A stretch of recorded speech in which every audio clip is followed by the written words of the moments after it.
Welcome, everyone. Let's just start today with a little bit of a thought experiment. Okay, I like those. Right. So I want you to imagine, just for a moment, that you are a highly decorated global development expert.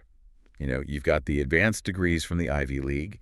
You have the backing of major international institutions, maybe the UN or the World Bank, and you've been handed this monumental, almost impossibly complex task. The kind of task that makes careers. Exactly. Yeah. Your job is to bring basic education to the poorest, most destitute slums and the absolute most remote villages on Earth. Now, if you look at the accepted wisdom, the standard playbook that has governed international aid for, what, over half a century? Just half a century, yeah. Right. That playbook tells you exactly how to do this. It says you need billions of dollars in international funding. You need massive, coordinated government intervention.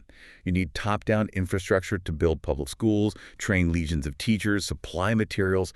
Basically, the underlying assumption is that people living on $1 a day are entirely reliant on you to save them. Right, that they are completely passive. Exactly. But what if they didn't wait for the experts? What if, while the international community was busy drafting massive policy papers and holding catered summits in Geneva, the poorest people on the planet were just quietly taking matters into their own hands? It's such a profound premise, and it fundamentally upends the whole traditional narrative of international development. We are so deeply conditioned to view the world's poorest populations as just recipients of aid. Yeah. The imagery we're constantly fed is of helpless individuals waiting for external intervention, waiting for a charity or a state government to arrive and build the infrastructure. But the source material we're unpacking today suggests a completely different reality. One driven by this remarkable human ingenuity, intense resilience, and grassroots entrepreneurship in the very places you would literally least expect to find it. And that is the specific mission of our deep dive today. We are exploring the findings detailed in a fascinating text by James Tooley called The Beautiful Tree. We're going to take you on this massive, sprawling journey across India, Nigeria, Ghana, China, and Kenya. A literal world tour. Yeah, exactly. And the goal is to explore this hidden bottom-up revolution.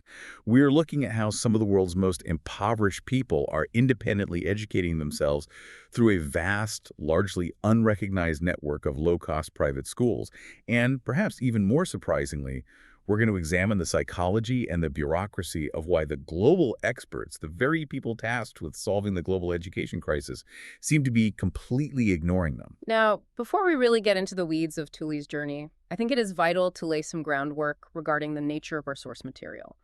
James Tooley's text contains very strong, highly debated perspectives on international aid, government education systems, and free market solutions. Right. It's controversial in some circles. It's highly controversial. So Yeah. we want to be explicitly clear to you, our listener, about our methodology today. Our goal is not to endorse a specific political ideology. We aren't here to argue for the privatization of public goods, and we certainly aren't advocating for the dismantling of state-funded education. Yeah, we are maintaining a strictly impartial stance. Our job today is to unpack the factual observations that were made on the ground, to look at the data collected from these slums and villages, and to examine this deep philosophical clash between top-down development strategies and bottom-up entrepreneurial realities. We want to look at the tension between what the massive institutions say is happening and what people living in extreme poverty are actually doing on a daily basis. And if we connect this to the bigger picture, you might be asking yourself why you should care about this, especially if you have no direct professional tie to global education or development policy. Well, why does this matter to the average person? Right? Exactly. And the answer is that this story is an absolute masterclass in institutional blindness.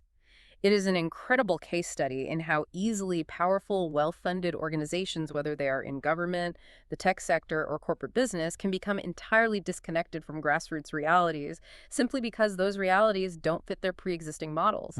It shows how human ingenuity operates in the margins, completely outside of official frameworks. Ultimately, this is a lesson in learning how to question accepted narratives and seeing what is hiding in plain sight. So where does the journey actually begin? Well, the story really kicks off with the author himself, James Tooley, and his own deeply held ideological background.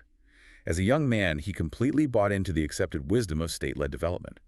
He actually started his career as a mathematics teacher in Africa, right after Zimbabwe's independence in the early 1980s. A very idealistic time. Incredibly idealistic.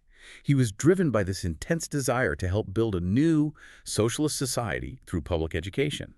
He believed wholeheartedly that the poor desperately needed structured help from governments and international aid agencies. Fast forward a few years, he's earned his doctorate, he's a university professor of education, and he lands what many in his field would consider an absolute dream consultancy gig. The IFC. Right. He is hired by the International Finance Corporation, the IFC, which is the private sector arm of the World Bank. And the mandate of the IFC is crucial to understand here. While the World Bank generally lends money directly to governments for massive public projects, the IFC focuses on encouraging private sector development in developing nations. So Tooley's assignment is to travel to various developing countries to evaluate private schools for potential IFC investment.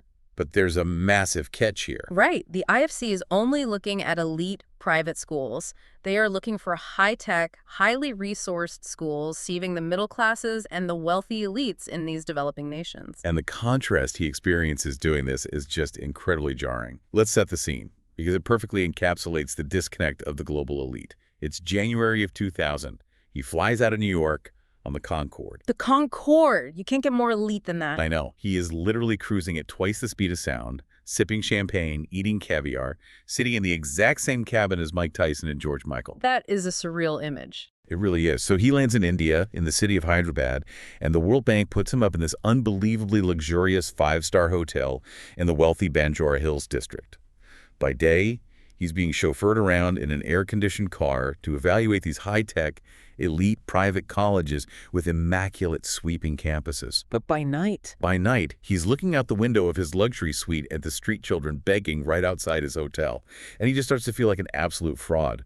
He is supposed to be this global development expert, yet he is researching bastions of extreme privilege while the desperate needs of the actual poor are literally surrounding his hotel, completely unaddressed by his work. This internal conflict reaches a boiling point, and it drives him completely off the beaten path. He finds himself with a free day on January 26th, which happens to be Republic Day in India, a massive national holiday. So instead of staying in the isolated comfort of his posh hotel in the Banjara Hills, he decides to take a tourist trip to see the Charminar. Right, the Charminar is this massive, iconic 16th century triumphal arch mosque, but it is located deep within the old city of Hyderabad, which is characterized by dense, sprawling slums and extreme urban poverty. And the journey into the old city is an absolute sensory overload. The source text describes it so vividly. He crosses the River Musi, which he notes is essentially a stinking open ditch. Yeah, the traffic is just a chaotic ballet of cattle-drawn carts, auto rickshaws, and families of four, somehow all wedged onto a single motorbike. The noise is deafening. Almost every truck and auto rickshaw has the phrase "please horn" painted on the back in bright colors, and the drivers oblige constantly, creating this solid wall of sound. It's a vibrant, deeply chaotic labyrinth of narrow alleys. You have makeshift auto body shops sharing walls with snack stalls, women washing clothes in the open, and butchers operating out of dark, grimy hovels absolutely covered in flies. It is the absolute antithesis of the five-star hotel and the elite academies he had been visiting.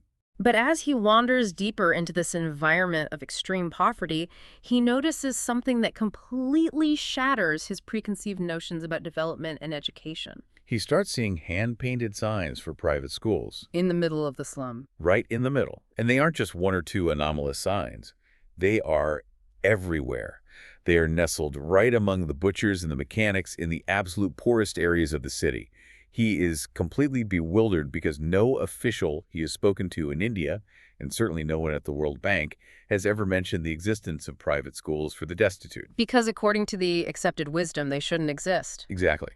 So he leaves his driver behind, he wanders down an alleyway, asks some young men at a vegetable stall for directions, gets completely lost, asks a group of men sitting outside a butcher shop that is swarming with literally thousands of flies, and finally a young boy takes him by the hand and leads him to a building bearing the sign for the Royal Grammar School. And this chance encounter serves as the catalyst for the entire investigation. At the Royal Grammar School, he is introduced to a man named Mr. Khurram. And Khurram acts as a guide to this massive, entirely hidden ecosystem. He's the president of a local federation of private schools management.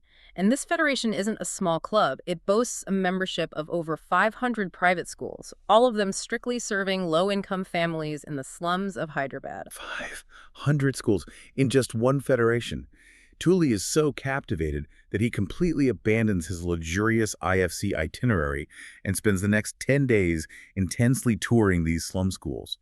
And the specific details he uncovers are incredible. Let's look at Peace High School, for example. Great, Peace High School. It's run by a 27-year-old local man named Mohammed Wajid. This school operates out of a dark, converted family home that fronts directly onto a bustling, incredibly noisy bazaar. The fees are staggering when you think about the Western concept of private education. Wajid charges between $1.83 and $2.22 a month per student. $1.33 a month? Right. And yet, operating on those microscopic margins, the school has 285 children enrolled. Wajid hosts these elaborate morning assemblies that are completely run by the students themselves. You have senior girls leading calisthenics to the rhythm of beating drums, students reading current event clippings from the newspaper, and randomly selected children stepping up to a microphone to speak publicly about what they learned that week. The level of organization and student engagement is phenomenal, especially given the harsh physical environment. The underlying economics and the dual motivation of the proprietors running these schools are really fascinating to unpack. Initially, Tooley operated on the assumption that if a school is charging only $1 or $2 a month, it must be a strictly charitable operation backed by a church or a wealthy overseas donor. How else could it possibly survive? Right, the math doesn't seem to work. But when he sits down and actually runs the numbers with them, he realizes a profound truth. These are actual businesses. They're entirely self-sustaining micro-enterprises, and they're making a modest profit for the owners. Yet, they are also deeply embedded in the social fabric of their communities. They function as this wild hybrid of bare-knuckle entrepreneurship and community social work. Wajid's mother actually founded Peace High School with the explicit goal of creating a peaceful oasis in the slums to keep children away from the chaos and danger of the streets. Then you have another proprietor, a woman named Maria. Her story is incredible. It really is. Yeah. She started her school following a profound personal tragedy, the death of her 2-year-old daughter. Today, she manages a school with 700 students. But built directly into her business model is a massive philanthropic arm. She offers 130 completely free scholarships to local orphans and the absolute poorest children in the neighborhood. And she named this scholarship program after her late daughter. So the philanthropy isn't an afterthought. It is baked directly into the daily operations of the business. Exactly. But beyond the business model, we also have to look closely at the pedagogy, the actual quality of the education and the dedication of the teachers. Because this completely defies the prevailing stereotypes of what education in a slum would look like. A critical detail here is that many of these teachers like official government teaching certificates. Which is a huge point of contention for the experts. Huge. Under the state system, this means they are officially unqualified and cannot get the high-paying, secure jobs in the public schools. But what they lack in official paperwork, they seem to make up for in sheer passion and direct accountability. The educators Tooley meets are just unforgettable characters. Take Sajid Sir, who runs St. Mawes High School, an institution with nearly 1,000 students. He approaches teaching with the flair of a stage actor. Because he cannot afford government-certified teachers, he hires passionate locals and trains them himself using what he calls the bed or beard method. As a play on the Bachelor of Education degree. Yes, exactly. His method requires a highly structured, strict, 5-part lesson plan designed to keep students constantly engaged, and the results are undeniable. Tooley sits in on a class and watches an uncertified young woman, fully veiled in a burqa, teach a complex lesson on inorganic chemistry with such brilliance and absolute command of the room that Sajid Sir actually has tears of pride in his eyes watching her. The demographic of these teachers is also surprisingly diverse. It is not just young people looking for stepping stone jobs. The source text highlights older, retired intellectuals who have chosen to spend their twilight years teaching in the slums simply for the love of their academic subjects. I found those examples to be some of the most moving parts of the text. There is George Anthony, a 91-year-old man who dyes his hair jet black, standing in front of a classroom of senior boys in a cramped slum building, passionately delivering a college-level lecture on Bertrand Russell's essay, Knowledge and Wisdom. 91 years old. Yeah. And then there's Mr. Mushtaq, a 66-year-old who runs Scholars Model School. His school is located literally right across the street from a failing state-funded government school. Mr. Mushtaq is a devotee of English literature. He tells Tooley, "I am not a teacher, but an awakener." And then in the middle of this noisy, stuffy, chaotic slum office, surrounded by the cacophony of the street outside, Mr. Mushtaq closes his eyes and recites Robert Frost's poem, Stopping by Woods on a Snowy Evening, entirely from memory. Wow. He pauses to explain to the local school owners the deep literary metaphor of sleep as death. It is this surreal, beautiful image of high academic rigor thriving in an environment that outsiders have entirely written off. But observing all of this vibrant educational activity raises an absolutely critical economic and behavioral question. Why are parents who are earning roughly $1 a day choosing to voluntarily part with any portion of their meager income to pay private school fees when the government provides a public school system that is entirely free? It's the core paradox. Right. Tooley investigates this paradox and discovers that the public schools, despite often having significantly better physical buildings and employing certified, highly paid teachers, are suffering from a catastrophic, systemic lack of accountability. The contrast is stark when he actually speaks to the parents. Tooley interviews mothers in the slums, many of them in burqas, who are fiercely and vocally disparaging of the free public schools. They don't mince words at all. They tell him that the public teachers treat these schools like social clubs. They say the teachers show up to party. They treat the poor students like servants, literally making them do their personal chores. They physically beat the children, or most commonly, they just don't bother to teach at all. And Tooley doesn't just take their word for it, does he? No. He decides to visit a local public school to verify these claims. He approaches a beautiful, massive 3-story government building that even features a large playground, a total rarity in the slums. But when he walks inside, the reality is shocking. He finds 130 children crammed onto the floor of a single chaotic room. Why? Because every other teacher assigned to that school is absent. Unbelievable. And when he speaks to the headmaster about it, the headmaster unabashedly admits that those teachers will be absent every single day. There is zero expectation of performance. This systemic failure is the absolute crux of the matter for the parents. What we are witnessing is an organic, grassroots microeconomy built entirely on accountability. In a private slum school, there is a direct, unbreakable chain of accountability between the service provider and the consumer. If the private teacher doesn't show up, or if the child fails to learn to read, the parents immediately stop paying the monthly fee and pull their child out of the school. The feedback loop is instant. Exactly. Because the proprietor's entire livelihood depends completely on those microfees, they enforce incredibly strict discipline on their teaching staff. In stark contrast, within the government system, teachers possess permanent civil service jobs. Their salaries and their job security are entirely disconnected from their classroom performance or parental satisfaction. For parents living in extreme poverty, time is a precious resource. A free school where no learning actually happens is a devastating waste of their child's potential. By paying that $1 a month, they are not just buying a curriculum, they are fundamentally buying accountability. That concept that the extreme poor are leveraging their tiny amounts of capital to buy accountability is a massive paradigm shift. So Tooley takes this incredible data. He has documented a vibrant, self-sustaining, highly accountable ecosystem of slum education. He heads back to the World Bank staff in Delhi, convinced he has discovered a phenomenon that will revolutionize development policy.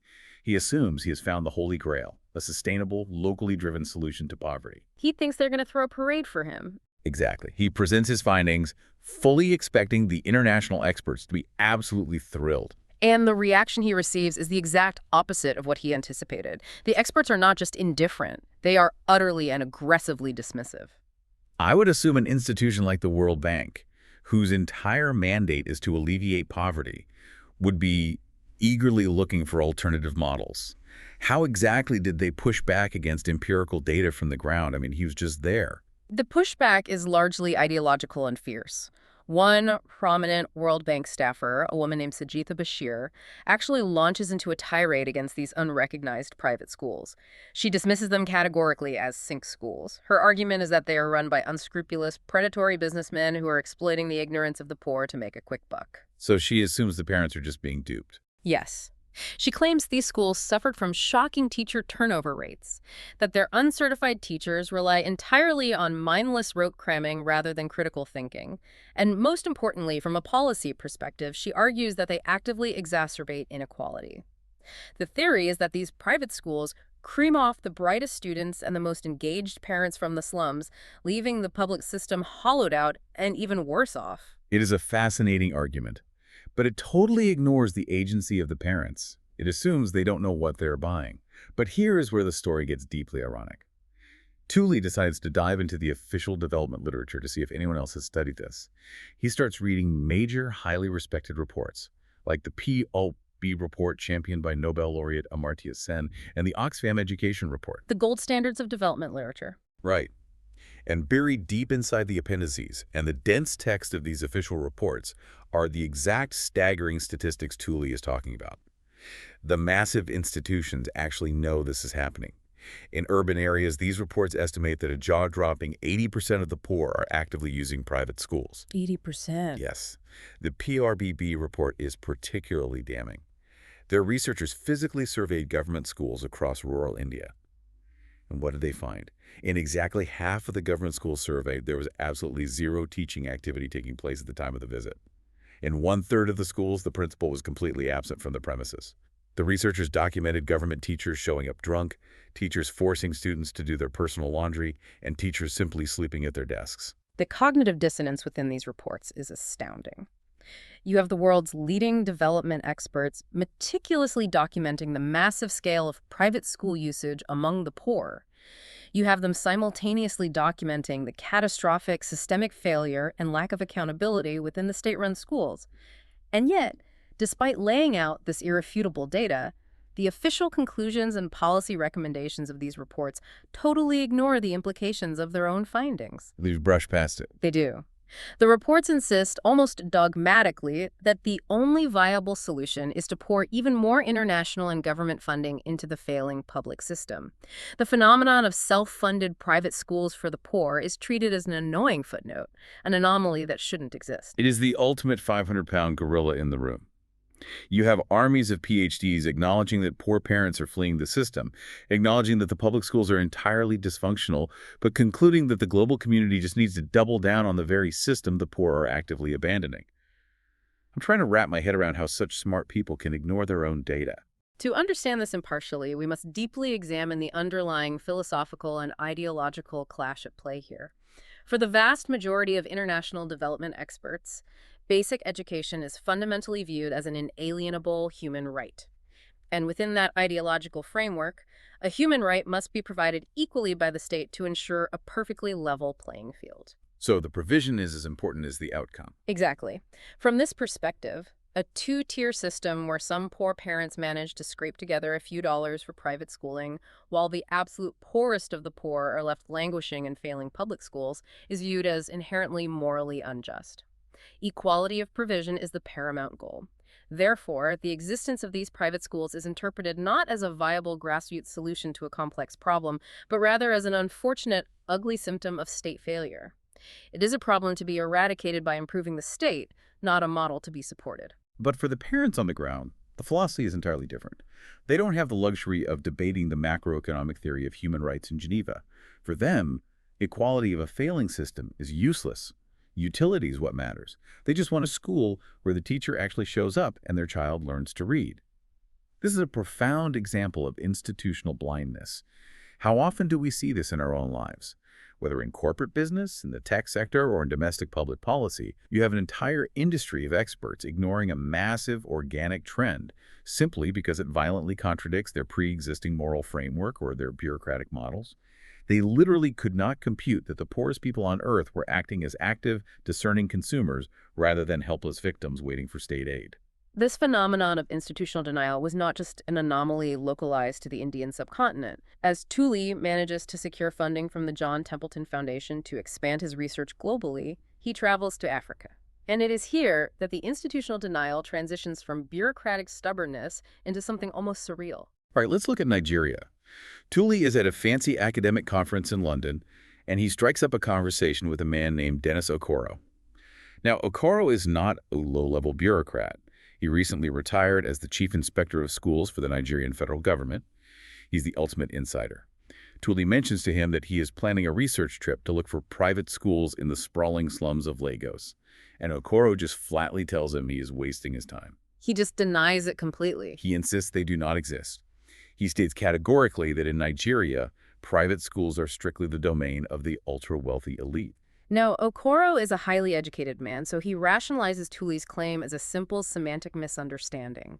He suggests that because the British refer to their elite, expensive private schools like Eton or Harrow as public schools, Tooley, being British, must be confusing poorly funded government schools in the slums for private institutions. As Tooley notes in the text, for a high-level official like Okoro, the very concept of private schools for the poor vanished in a simple puff of logic. It did not fit the state narrative, and therefore, it simply could not be real. But the reality is, Tooley had already been to Lagos. He had already seen them with his own eyes. So he ignores the chief inspector, flies back to Nigeria, and heads straight for Makoko. Makoko is a fascinating environment. It defies description. It is a massive, sprawling shantytown, built almost entirely on wooden stilts over a black, bubbling lagoon right in the heart of Lagos. When Tooley hires local academic researchers to help him, they are absolutely terrified to go there. They tell him there's no police presence, it is incredibly dangerous, and they assure him that there certainly aren't any formal schools operating in that kind of environment. But Tooley is determined. He hires a taxi, drives past the walled, gated communities of the wealthy, and wades directly into the slum. The sensory details of Tooley's entry into Makoko are striking and vital to understanding the environment these schools operate in. The paved road abruptly ends, turning into a muddy track. The air is thick with the smell of open sewers. He sees pigs wallowing in the filth beneath the houses, and women smoking freshly caught fish over smoldering, acrid fires. To get deeper into the community, Tooley literally has to balance on narrow, precarious wooden planks suspended over swirling, mysterious black water. Eventually, the planks end entirely, and he has to climb into a carved, dugout canoe punted by a young boy just to navigate the watery alleys. And right in the middle of this dystopian floating Venice, a little girl named Sandra takes him by the hand and leads him to KPS Ken Aid Private School. The visual contrast is astounding. It is a brightly painted pink plastered building elevated on stilts, standing out vividly against the gray and brown poverty surrounding it. The school is run by a highly charismatic local man named Bawo Sabo Elio Isaminikan, who simply goes by BSE. The operational reality of BSE school is a revelation, especially regarding resilience. During Tooley's visit, Nigeria is crippled by a massive national strike over escalating gasoline prices. The entire country essentially grinds to a halt. The official public schools are locked tight, and the government teachers are all sitting at home. But not in the slum. Right. In the heart of the Makoko slum, the private schools are fully operational. The teachers in these private schools are drawn directly from the slum community itself.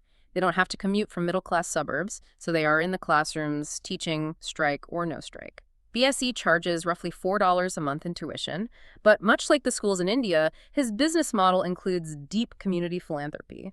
He allows dozens of local orphans to attend completely free of charge. Out of curiosity, Tooley decides to visit the nearby government public school to compare the two. The public school is a massive, imposing, state-funded concrete structure located on solid ground just outside the slum, and the contrast is deeply disturbing. In the government school, Tooley watches a headmistress violently cane a small girl to the ground as a form of discipline. He walks down the hall and finds a massive classroom packed with 95 children. The teacher is completely absent, and the kids are sitting in total silence, doing absolutely nothing, terrified of being caned. But here's the most shocking detail. As he tours the massive concrete building, he finds 6 entire classrooms sitting completely empty, filled with unused desks gathering dust. When Tooley asks the public headmistress why these state-of-the-art classrooms are empty while the children in the slum are packed into a pink wooden building on stilts, her response perfectly encapsulates the tragic disconnect of the state system. She looks him in the eye and claims that the parents living in Makoko are illiterate, ignorant, and simply do not value education enough to send their children to school. It's pure projection. Entirely. She completely denies the reality that those very same parents are willingly paying their hard-earned money to send their children to the private schools located just a kilometer away inside the slum. Meanwhile, BSE and the other private school owners in Makoko are fighting a massive existential regulatory battle against the government. The posh, elite private school associations, the ones serving the rich, are actively lobbying the Nigerian government to shut down the slum schools. Their argument is that the slum schools don't meet official government standards for facilities.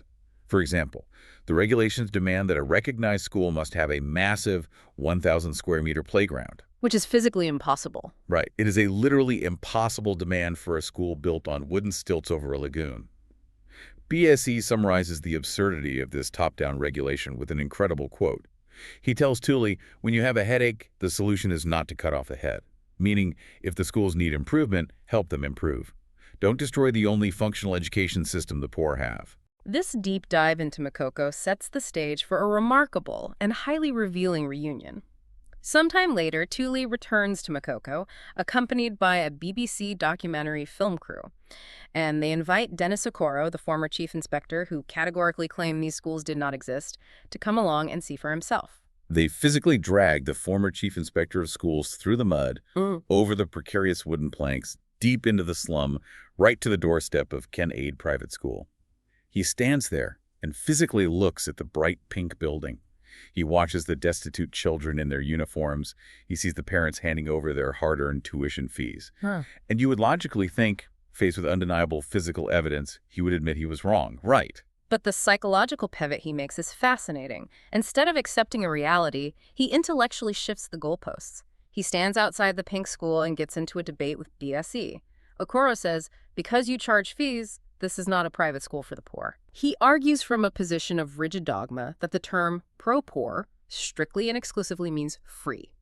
Therefore, even though the absolute poorest people in Lagos are exclusively the ones utilizing and funding the school, the mere presence of a financial transaction automatically disqualifies it from being recognized as an institution that serves them. He actually suggests that the only way it could be defined as a school for the poor is if a wealthy Westerner, like Tooley, came in and paid all the costs so the children could attend for free. It is an astounding level of intellectual gymnastics to protect a worldview. But later that night, over dinner, Okoro has a moment of profound, vulnerable reflection. He tells Tooley a traditional parable, which we can call the snake parable. He says, imagine a village chief who stubbornly refuses to believe that snakes exist anywhere near his compound. He argues with anyone who says otherwise. Finally, a frustrated villager catches a live snake, brings it to the compound, and physically drops it at the chief's feet. Okoro looks at Tooley and admits that he was the stubborn chief. He says, with my eyes I can see it, and with my hands I can touch it. Now I believe. It is a rare and profound moment of intellectual honesty. If we reflect on the broader implications of this, it forces us to ask, what does it genuinely take to change deeply entrenched institutional dogma?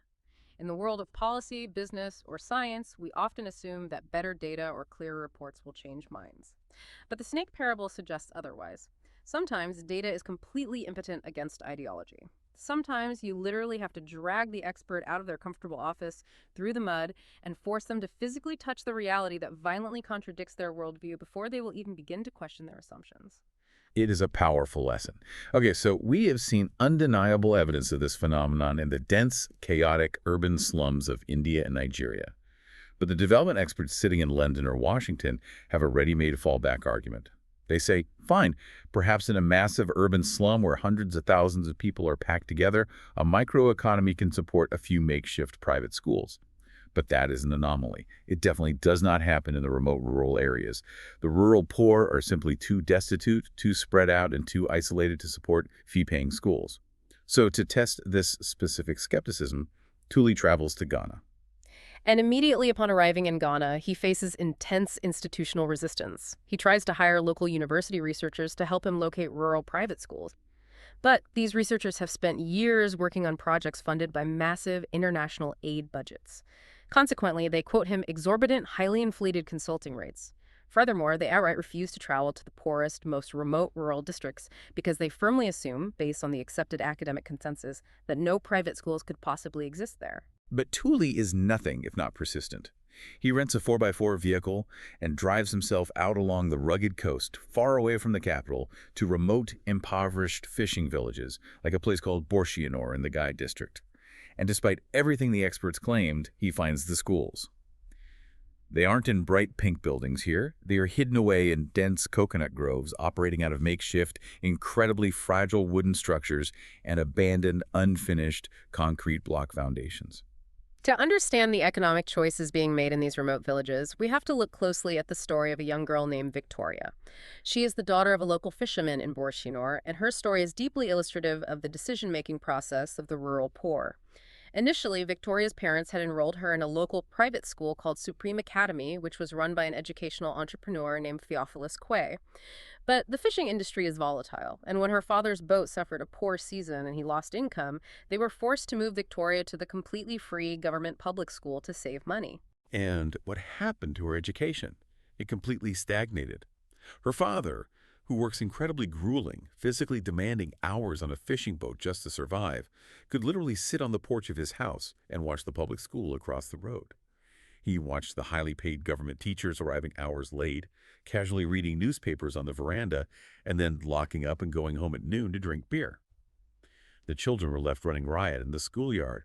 So the absolute minute his fishing business recovered and he had a tiny bit of disposable income, he immediately pulled Victoria out of the free government school and started paying to send her back to Theophilus at Supreme Academy. For Victoria's father, this is not a debate about educational philosophy. It is a strictly utilitarian economic calculation. As a fisherman, he is essentially an independent contractor and an employer. He deeply understands the mechanics of leverage. He knows that because he directly hands his hard-earned money to Theophilus, Theophilus is compelled to strictly supervise his teaching staff to ensure the parents remain satisfied. If the private teachers slack off, the parents will pull their funding and the school collapses. In the government school, the teachers are untouchable state bureaucrats. There is absolutely no mechanism for a poor fisherman to hold a government teacher accountable. The feedback loop is entirely broken. However, we cannot romanticize the physical realities of these rural private schools. They operate on a razor's edge. Tooley is actually visiting Supreme Academy when a sudden, violently intense tropical rainstorm hits the coast. The makeshift wooden building cannot withstand the weather. It instantly floods. The heavy rain pours directly through the rusted iron roof. The situation becomes so dangerous that they have to evacuate the school entirely, and Tooley watches the teachers literally carrying the younger children on their backs, trudging through deep, swirling mud to reach the safety of higher ground. The visual contrast with the state system is almost tragic. Just down the road is the local public school. It boasts shiny, brand new, expensive playground equipment and a massive, half-built concrete structure that was entirely funded and donated by a well-meaning American NGO. Yet despite these superior physical resources, the public school is operating on a dysfunctional, overcrowded shift system where children only attend for a few hours a day and genuine learning is virtually non-existent. The parents are fully aware of this, which is why they are actively choosing to send their children to a flooded, dangerous wooden shack that teaches rather than a shiny concrete building that does not. And Tooley's research teams do the painstaking work to back this up with hard data. They conduct massive, comprehensive census sweeps of these areas. And if you look at the data tables in the text tables 1 and 2, the numbers are staggering. In places like the Gai district in rural Ghana and mirroring the slums of Lagos and Hyderabad, they find that unrecognized, totally off-the-grid private schools make up the vast majority of all educational institutions. They're quietly capturing anywhere between 65 and 75% of the entire student population in these deeply impoverished areas. And the fees they charge are genuinely affordable to the local economy, typically hovering around 5 to 10% of a local minimum wage worker's monthly income. Armed with this irrefutable data from the rural coast, Tooley heads back to the capital of Ghana to present his findings to the development establishment. And once again, the institutional goalposts shift. He secures a meeting with Don Taylor, a high-ranking official from the British government's massive aid agency, DFID, the Department for International Development. Now, DFID is pouring tens of millions of pounds into the Ghanaian government's education system. During their meeting, Taylor is remarkably candid. He openly admits to Tooley that the state public system is a sprawling bureaucratic monster that routinely fritters away international aid money through inefficiency and corruption. Furthermore, he looks at Tooley's data and admits that the local private schools seem to be doing a remarkably good job under terrible conditions. But despite acknowledging all of that, Taylor flatly refuses to direct a single cent of British aid money to help these grassroots private schools. Why? Because they operate as for-profit entities. He tells Tooley, "We simply cannot plow British aid money into for-profit businesses." Think about the absurdity of this. Tooley suggests something as simple as providing a tiny microloan so that Theophilus can buy concrete and build a solid roof, ensuring his students don't get rained on and evacuated. But the request is categorically denied. Because Theophilus charges a tiny fee to survive, he is blacklisted from receiving help. This specific interaction raises a profound question that I encourage you, the listener, to deeply reflect on. Think about the heavy moral stigma our society associates with the word profit, especially in the context of social goods. We have a scenario where a local, hardworking entrepreneur is charging literally pennies a day to successfully teach a destitute child to read, while a massively funded, state-run bureaucratic system completely fails to teach that same child for free. Why does the global development community instinctively apply a moral preference to the failing system simply because it is technically nonprofit? Is profit always inherently predatory, as the experts assume, or can it be, as Victoria's father clearly realized, the most potent and strict mechanism of accountability available to the poor? It is a massive paradox. It seems the institutions would rather the poor receive a failing education for free than an excellent education for a tiny profit. But if Ghana demonstrated the experts constantly shifting the goalpost to protect their ideology, China is where we see the institutions denying reality altogether. Tooley decides to test his theory in an entirely different political landscape. He travels to Beijing, China, and the dismissal he faces there is absolute and terrifying in its uniformity.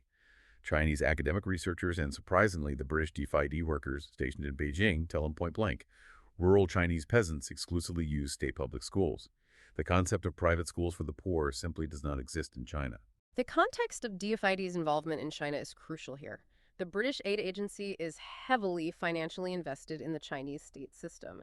Specifically, they are spending £11 million on a massive project to implement what they call school development plans in the remote, highly impoverished rural province of Gansu.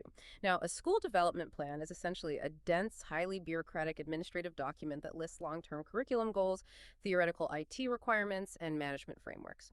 Tooley immediately recognizes how absurd this is.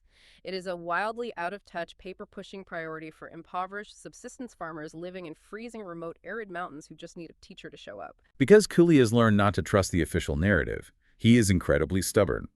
He teams up with a brave young Chinese university student named Liu Xiang, who acts as his translator and guide. Together, they launch a covert, unauthorized expedition deep into Gansu province, intentionally bypassing the unhelpful, highly monitored provincial education bureaus. The journey itself is physically grueling and dangerous. They're forced to drive for hours up dried-out rocky riverbeds.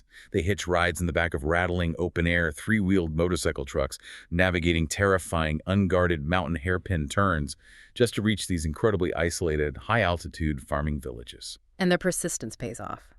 In a tiny, dust-blown village called Zhuwanjia, hidden far away from the eyes of Beijing, they find exactly what they were looking for. They meet a local man named Mr. Xingming Xin. He operates an entirely unrecognized private school right inside the courtyard of his own small, rural home. Mr. Xing is so deeply honored and thrilled to have international visitors taking an interest in his work that he overwhelms them with rural hospitality.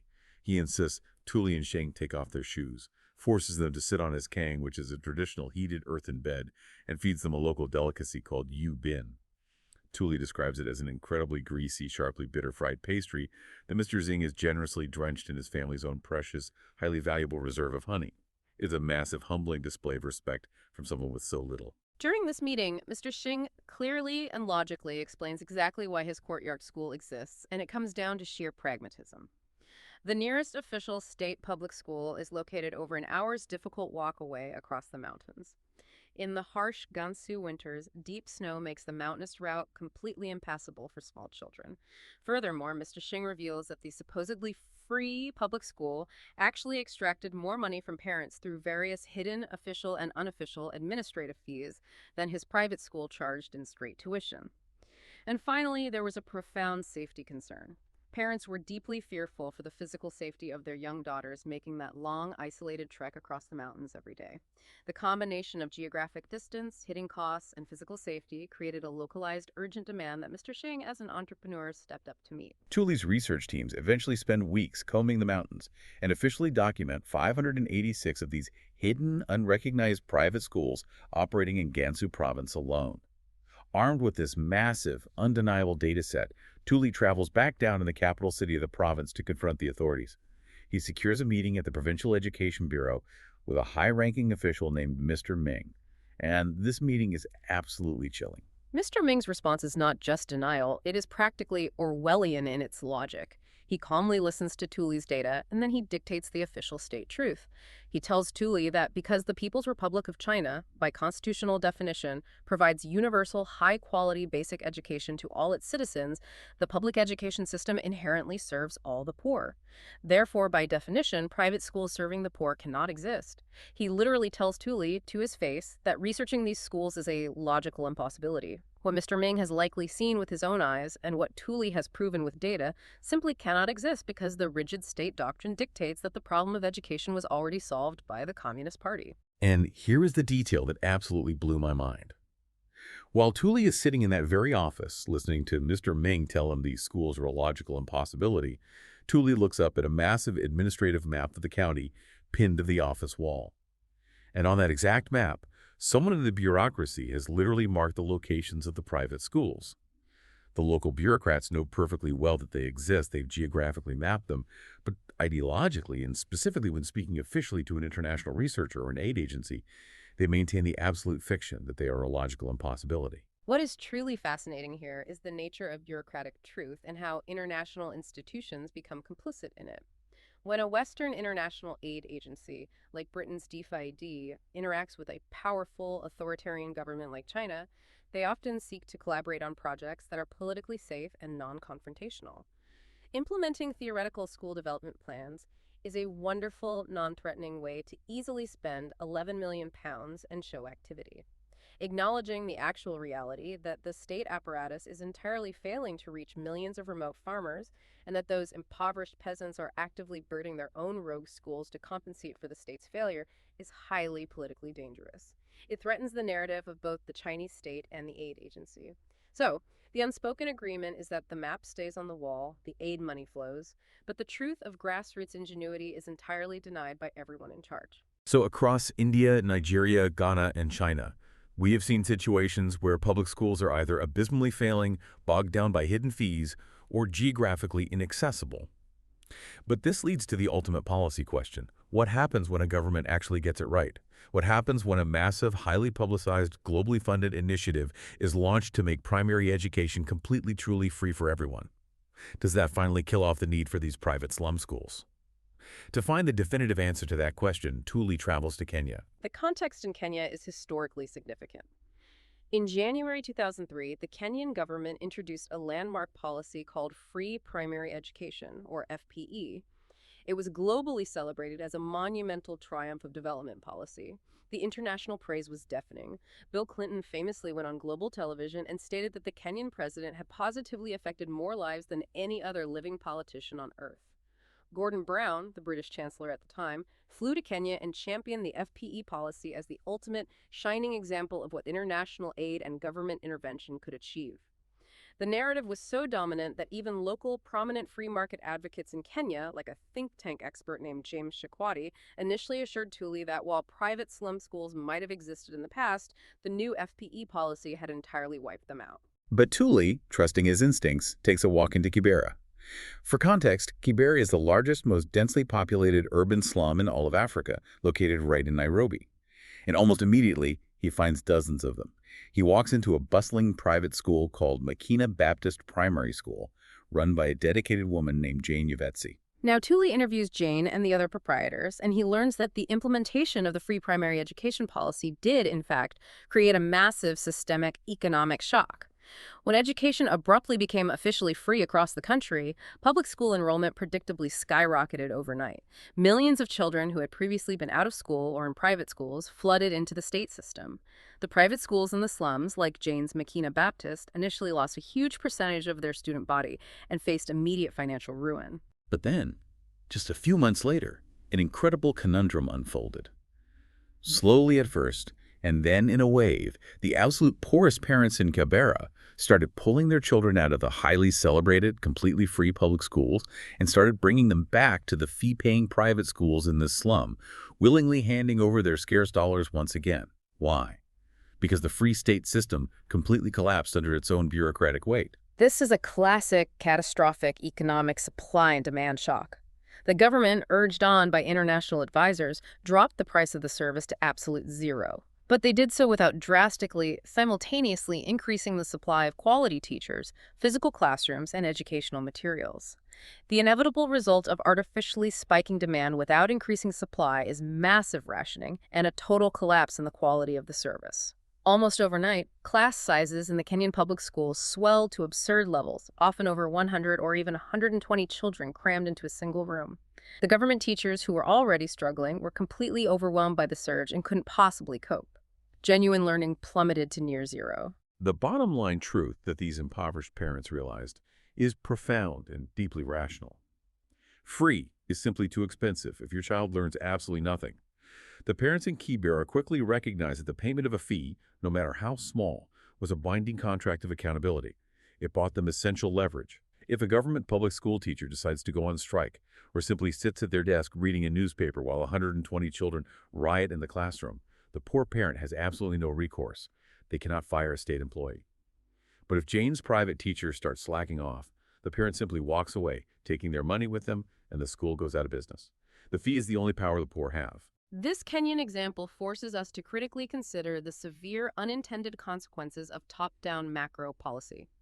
Abolishing school fees is universally, consistently hailed as a quick win by prominent global development experts like Jeffrey Sachs. It sounds incredibly compassionate and wonderful when presented in a glossy policy brief in New York or London. But on the ground, in the complex reality of the slum, implementing that policy without the massive, tedious, and unglamorous infrastructure required to support it actively destroys the fragile, functioning ecosystems of quality that the poor have painstakingly built for themselves. It replaces a functioning, accountable micromarket with a broken, unaccountable state monopoly. Okay, let's step back and synthesize everything we have covered today. What does this massive journey actually mean? Across incredibly diverse cultures and political systems, from the chaotic alleys of Hyderabad in India, to the floating slums of Makoko in Nigeria, to the remote fishing villages of Ghana, the freezing mountains of China, and the sprawling expanse of Kibera in Kenya, Tooley found the exact same undeniable pattern.